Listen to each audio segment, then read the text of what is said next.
this one thing though, it says, when the works of God are considered in their own light, they naturally give rise to admiration and worship.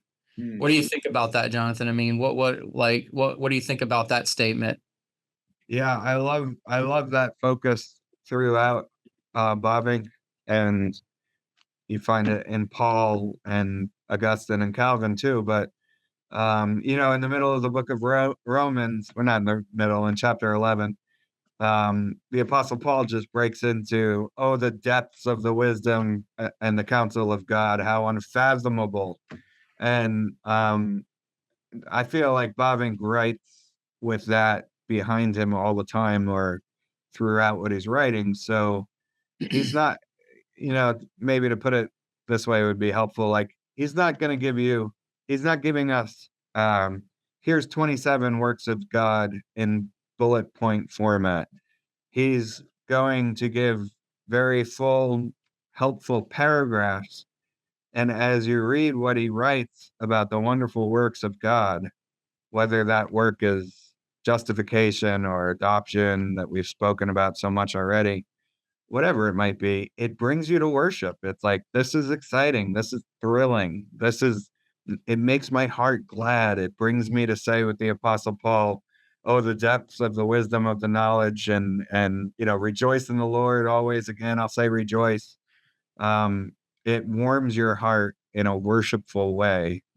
And yeah, that is a present concern of mine. I find that we're so prone to living in fear, so easy to live in doubt, which looks a lot like fear. The scriptures over and over, be glad in the Lord, rejoice, you righteous. The Shorter Catechism, Westminster Shorter Catechism #1 says, our chief end, our primary purpose is to glorify God and to enjoy him forever. But you can't say that without saying joy forever. And so I think worship is fundamental to joy. And I think these wonderful works of God bring us to worship. And I think that Bavinck writes about them in a way that really helps us do that.